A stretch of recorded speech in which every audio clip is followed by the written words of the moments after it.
You've read the books, you've had the conversations, you've journaled, processed, and tried your damnedest to talk yourself into compersion. So, why does your stomach still drop when your partner texts you that they're heading to someone's house? I used to think if I just had the perfect conversation ahead of time, if I was clear and open and validating enough, I could outlogic my jealousy. But then the door would close behind my partner and my chest would tighten like someone flipped a switch, right? My brain said, "We're fine. Everything is fine here." We agreed to all of this. And my body said, "Emergency, emergency, things are terrible." And I remember one night when I had just told my partner, like, "Have fun, have a great time," with a smile.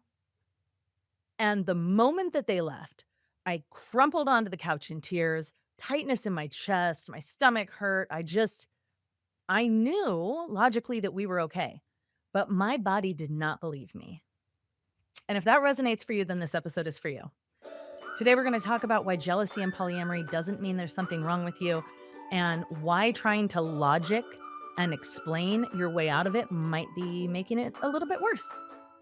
Welcome back to Nope, We're Not Monogamous. I'm your relationship coach, Alicia Payne.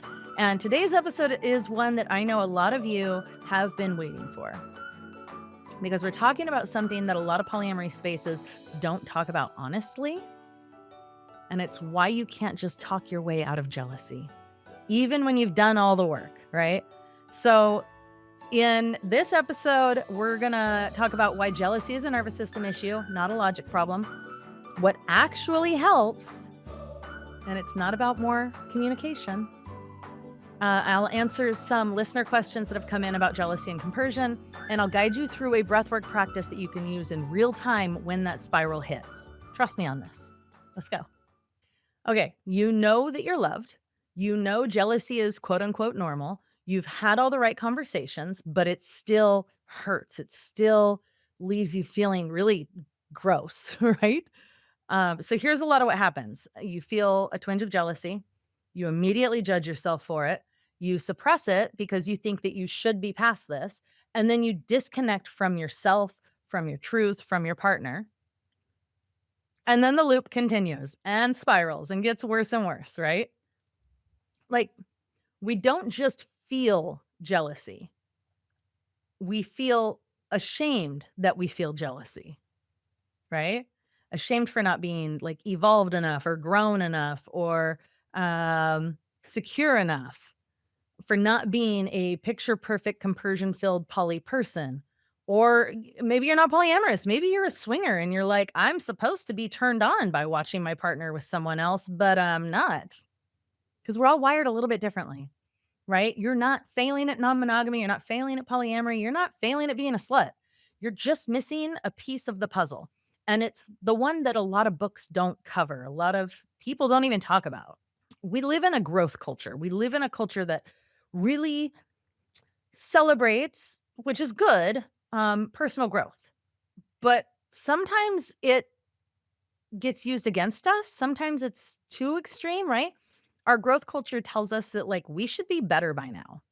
But that mindset, that idea actually only reinforces the spiral. It actually makes the jealousy worse. It makes all the feelings that come with the jealousy worse. Jealousy on its own is hard enough, but you add this layer of shame, of judging yourself, of making yourself bad and wrong. And then suddenly you're not just feeling jealousy, you're feeling like a failure for feeling it at all, for having a full range of human emotions, right? And that's the real spiral. That's the part that gets stuck. It's not the jealousy, it's the story we tell ourselves about what it means that we feel jealous. Okay, ask yourself this. Have I been judging myself more for the feeling or for not being able to make it go away? Because this is where so many people try to think their way through it. Um, And often we like gaslight ourselves like, you're bad and wrong. And actually, you have nothing to be jealous about. Sometimes you absolutely do have something to feel jealous about. And sometimes you aren't allowing yourself to feel it and move through it. And you're getting stuck in it, right? Because your brain is only one part of the story. So let's talk about your nervous system.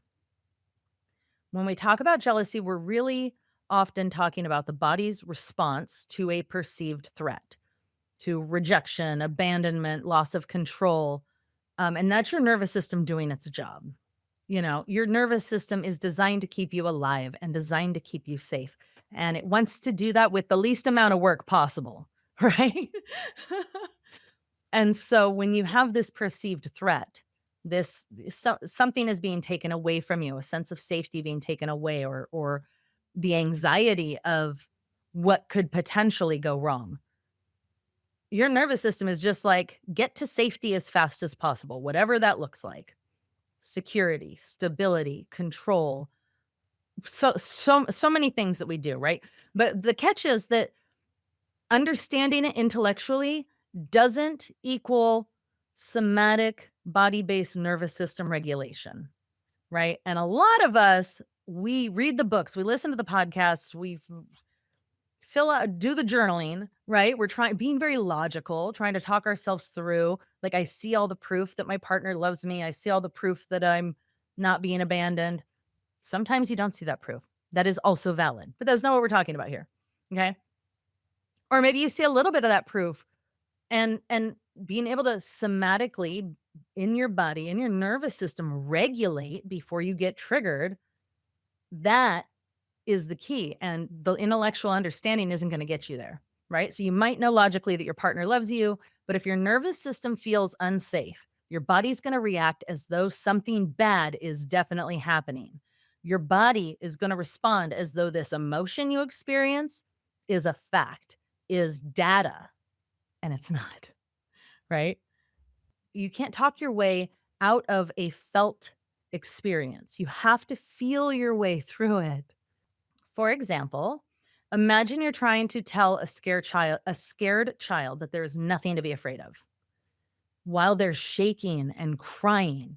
Do you just keep explaining the same thing until you're frustrated, or do you wrap them up in a blanket and hold them close and shh, it's okay. I got you. Even if there is something scary, I'll protect you, right? Trying to get them to be logical when they're in that activated, terrified state doesn't work. And your body is like that child. It doesn't need a TED talk, it needs a freaking hug, right? We are giant toddlers running around in the world paying bills, but our nervous systems are just like, I need food, water, safety, a hug. Maybe I'm sick, right? Like, our nervous systems are just trying to feel safe. Some physical signs that you might have from jealousy, like your heart races, your stomach churns, you disassociate, you rehearse, you tighten. Um, one of my partners went on a date just a couple of weeks ago that I was fine. Like, I was good with it.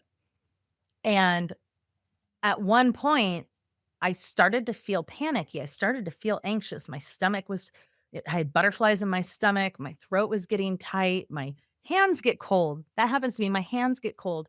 I was just getting really anxious. And I was like, what is happening right now? Why am I feeling so anxious? Like, I'm fine with this date. I have all the information I need. I don't feel threatened. I'm not scared.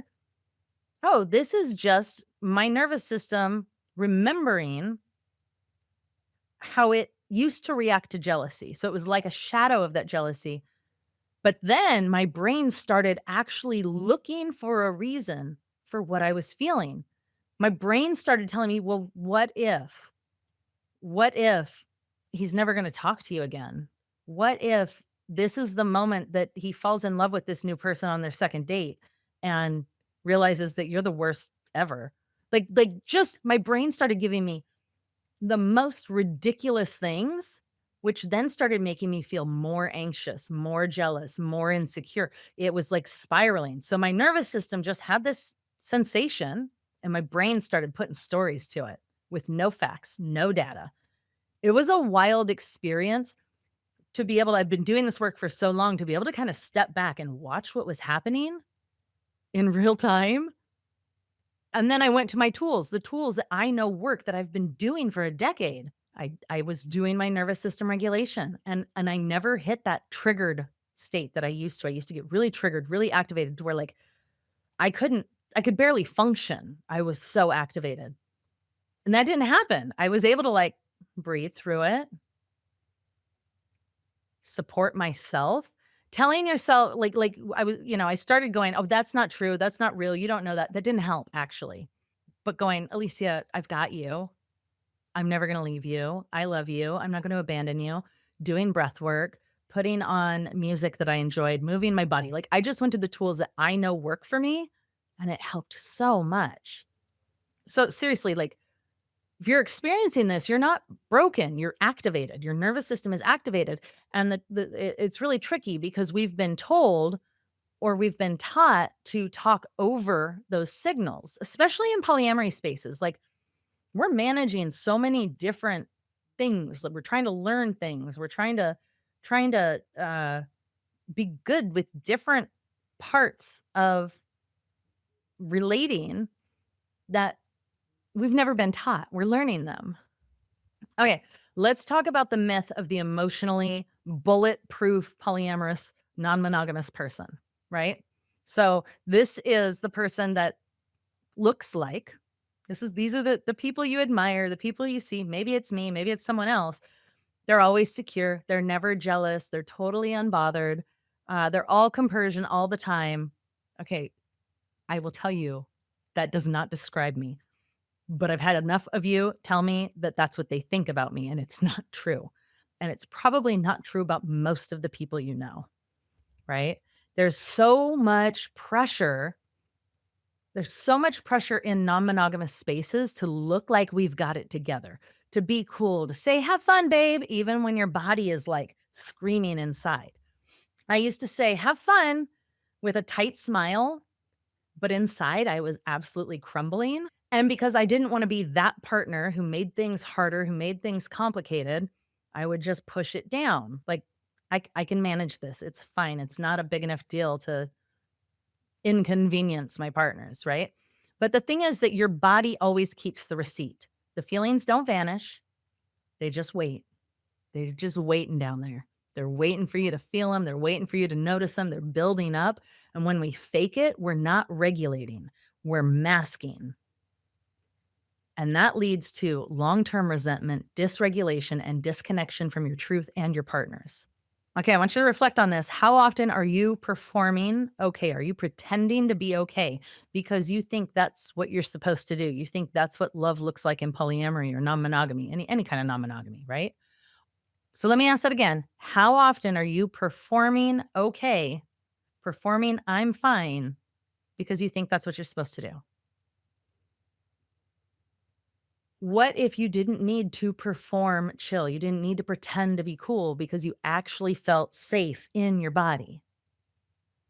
Okay, I'm gonna give you guys a tool later in a little bit. Before we move into that breathwork practice, I want to take a moment to answer some of the questions. These are common questions that I get from clients and listeners around jealousy and polyamory. Um, and sometimes it's not. You don't need more theory, right? You just need someone to say, here's what that actually looks like. Here's what that looks like in practice, in real time, in real relationships. Okay, the first one, I've done all the work. Why is this still happening?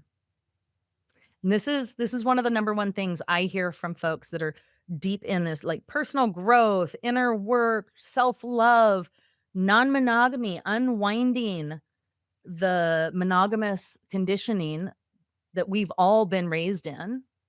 Right? They're like, I've read the books, I've had the conversations, we've got good communication, I'm getting reassurance, but why is my body still flipping out? I feel like such a dick. And it's because knowing something in your brain and feeling it in your body are two different things. Knowing it intellectually and feeling it in your body are two different things. Okay. There's often a big disconnect between the two. So you're not behind. You are at the part where your nervous system needs support and new tools. That's not a failure on your part. That is just the next layer of growth and healing that we actually all have to go through to get to that, like to be that cool, chill poly partner that isn't phased. Which doesn't mean they aren't phased. Just, it's not as big. Okay, the next question is, what's the difference between jealousy and insecurity? So jealousy is like an emotional cocktail. fear, grief, comparison, insecurity, scarcity. And insecurity is just one ingredient in that cocktail. It doesn't mean you're insecure as a person. It doesn't mean insecure is your identity. It just means that something inside of you feels insecure in that moment, right? Like both are human, both are part of the full range of human emotion, and neither of them makes you bad at non-monogamy, bad at polyamory. They're signals letting you know what to work on. All right, another question is, should I tell my partner when I feel jealous? And my answer is not everything has to be a conversation in the moment. Okay. But if you're never sharing what's real for you, then you're creating a relationship where you're always managing their perception of you rather than building intimacy. So you get to have time to process. You get to have if you are constantly if all you do is dump your emotions as they're happening when they haven't been fully thought out, that can be a lot. But if on the flip side, you just aren't sharing them at all, well, that's a lot of nothing, right? So ask yourself, do I want to be witnessed in my emotions? Do I want them to know how I'm feeling because I want to be witnessed? Or do I want them to fix it? Do I want them to, is this emotion a problem for my partner to solve? So a middle ground could be pre pre-agreed on emotional check-ins, right? Where you speak your truth, you speak what's happening for you without the pressure for it to be solved. I often tell people when I'm working with my clients, I give them all desires, fears, and loves, a container, a conversation framework where you sit down, you set a timer where you just get to say all the things that are on your mind, that are on your heart, and your partner just holds space for you. And it doesn't become an argument or where you get shamed or judged or feel like you're bad or wrong, where they just hold space for you because emotions are fleeting. They pass. They aren't a decision. They aren't the result of logic, right? So if you have agreed, pre-agreed emotional check-in where you can say, here's all the things I've been feeling. Thank you for letting me say all that. Here's another question. Can I be polyamorous if I'm not good at dealing with my jealousy? Or even more common, can I be polyamorous if I'm jealous? Yes, yes, yes, you can. Absolutely. Polyamory, non-monogamy, this isn't a personality type, right? It's a relationship structure. It's a relationship choice. Maybe it's relationship wiring. What matters isn't whether or not you feel jealousy.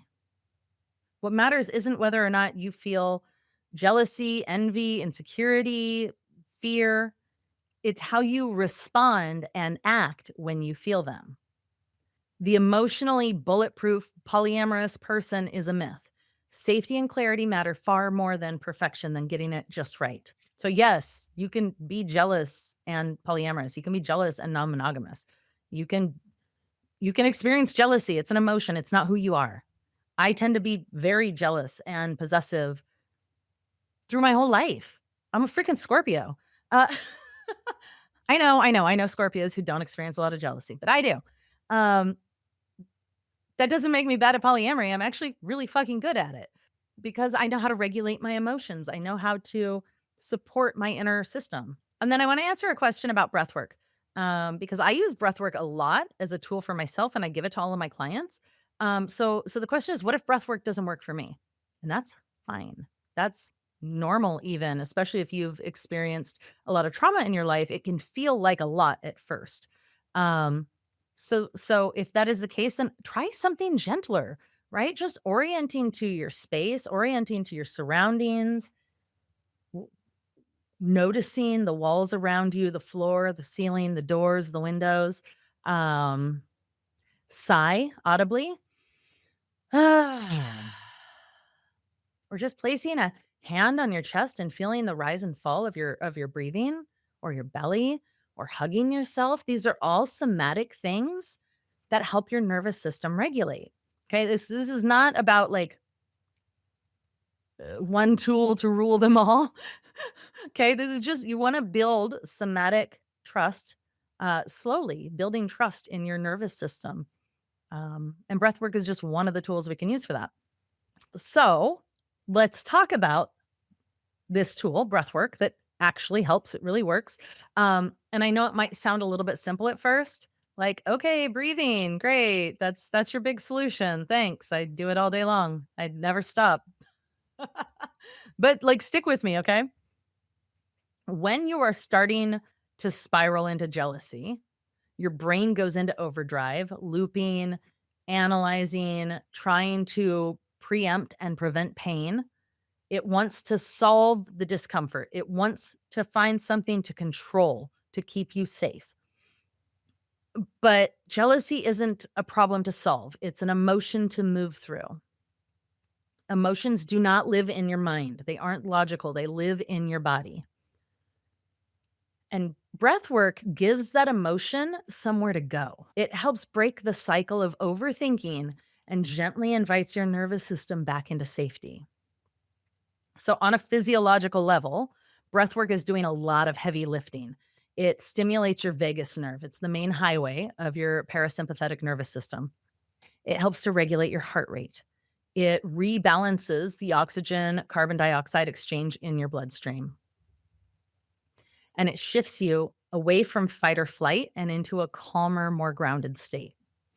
So, again, this isn't about controlling jealousy. It's not about calming down so you don't inconvenience anyone. This is to give your body the signal that it's okay to feel, right? If we go back to when we were living in caves, you if you're running from a predator, now is not the time to give in to your emotions. It's the time to get to safety. If you are fleeing a forest fire, you don't have time to sit down and cry it out. You have to get to safety. But then when you get to safety, then you feel all the things. And then you move through the emotions, and then you gather your loved ones. Oh, we're here. We hug. We start regulating. We drink some water. We get warm. We do the things to, like, regulate your nervous system.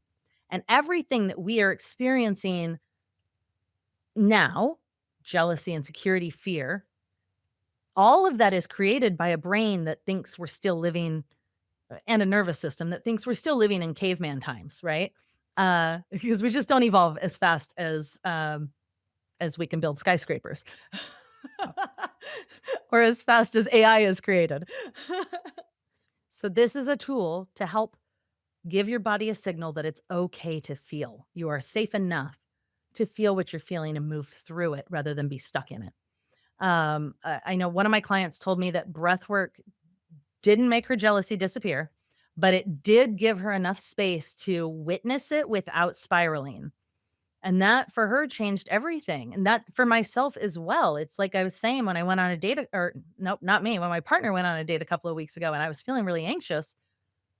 It was almost like I could step back and go, oh, I see what is happening right now. I see what my nervous system is doing. I have the tools. Let me move through this. Let me feel the things. And then shortly later, I was watching a movie. I was fine, right?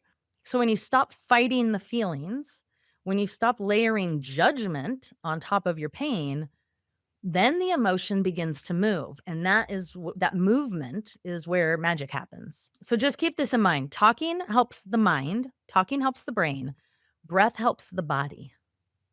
And healing happens when both of those things are allowed to be in the room. So before I wrap up this episode, I want to guide you through a really short, really easy breathwork practice, one you can return to the next time that you start spiraling. You don't need a script. You don't need to be perfect. You can't screw it up. You just breathe. Just be you. We're going to do this together, okay? Real quick before I give you the breath, I want to share some of the signs that you might be caught in a jealousy loop. So if you are rehearsing, and not just a jealousy loop, but like anxiety, envy, fear, like any of those emotions that feel bad or wrong, or just they don't feel good, right? So if you're rehearsing conversations before they happen, you're probably trying to prevent rejection before it can hurt you. If you are saying, "I'm fine, it's cool," but you're feeling sick to your stomach, that is emotional self-abandonment. You're actually not supporting yourself there. If you overfunction and overgive to avoid being a burden, you're managing their feelings instead of your own. If you can't relax when your partner is on a date, your nervous system is on high alert. Your nervous system is just waiting for the other shoe to drop. It's looking for the danger. And if you're feeling ashamed for having these feelings, then that is that shame spiral talking again. And these aren't signs of failure or that you're doing it wrong or you're bad. These are signs that your body, your nervous system needs a different kind of support. Let's do that. I'm going to give you that kind of support right now. If you're able to, okay, if you're not driving right now, if you're able to, pause here, find a quiet place to sit or lie down, and we'll do this together. You're going to start by placing a hand on your chest. So place a hand on your chest and a hand on your belly, and close your eyes or just lower your gaze, whatever feels safe and comfortable for you. And you're going to breathe in for a count of 4, hold it for a count of 2, and then exhale really slowly for a count of 6. And I'll count this with you, okay? So we're going to begin by an inhale. 1, 2, 3, 4, and then hold it for 2. And then exhale slowly for a count of 6. 5, 4, 3, 2, 1. Slowly inhale and hold it. And then a slow exhale.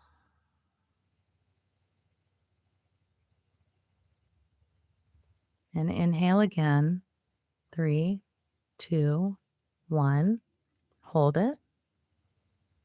And then exhale slowly. 5, 4, 3, 2, 1. Inhale. Hold. And exhale.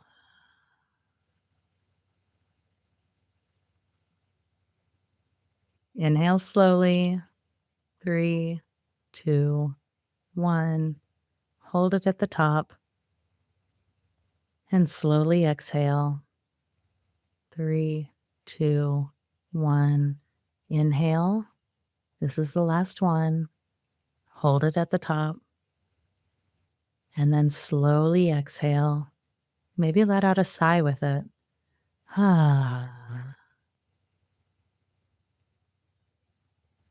And then gently ask yourself, what does my body want me to know right now?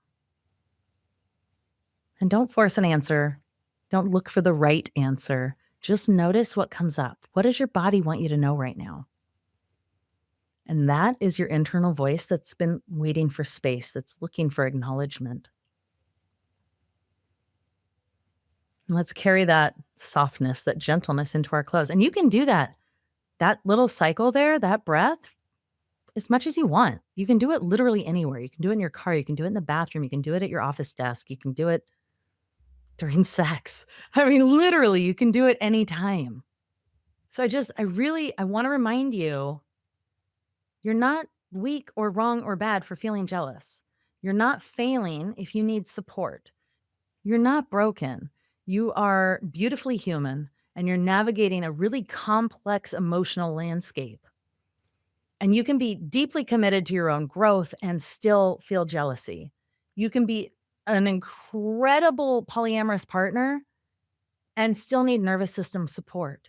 You can be the horniest, sluttiest, non-monogamous person and still experience the full range of emotions aside from that, right? Polyamory asks us to expand how we love, but we can't do that without expanding how we support ourselves and each other. So you don't need more conversation scripts. You need more safety. Because this non-monogamy, this is not just about communication. Everyone comes to me and says, we just need to communicate better. But actually, you're probably doing a lot of talking and you need to regulate your nervous system more. So if you want to stop spiraling and start grounding, I actually have a free breathwork session that I put out a couple weeks ago that helps my clients reconnect to peace in the middle of emotional storms. If you want to grab that, you can go to my website, go to aliciapayne.com/bliss. or you can check the show notes and grab that. You don't have to like white knuckle your way through jealousy. You can do it with softness, with safety, with support. And you're allowed to take those things, right? I so appreciate you being here. Thank you so much for listening or watching. Make sure you subscribe to the podcast so you don't miss an episode. And I'll see you next time. Bye.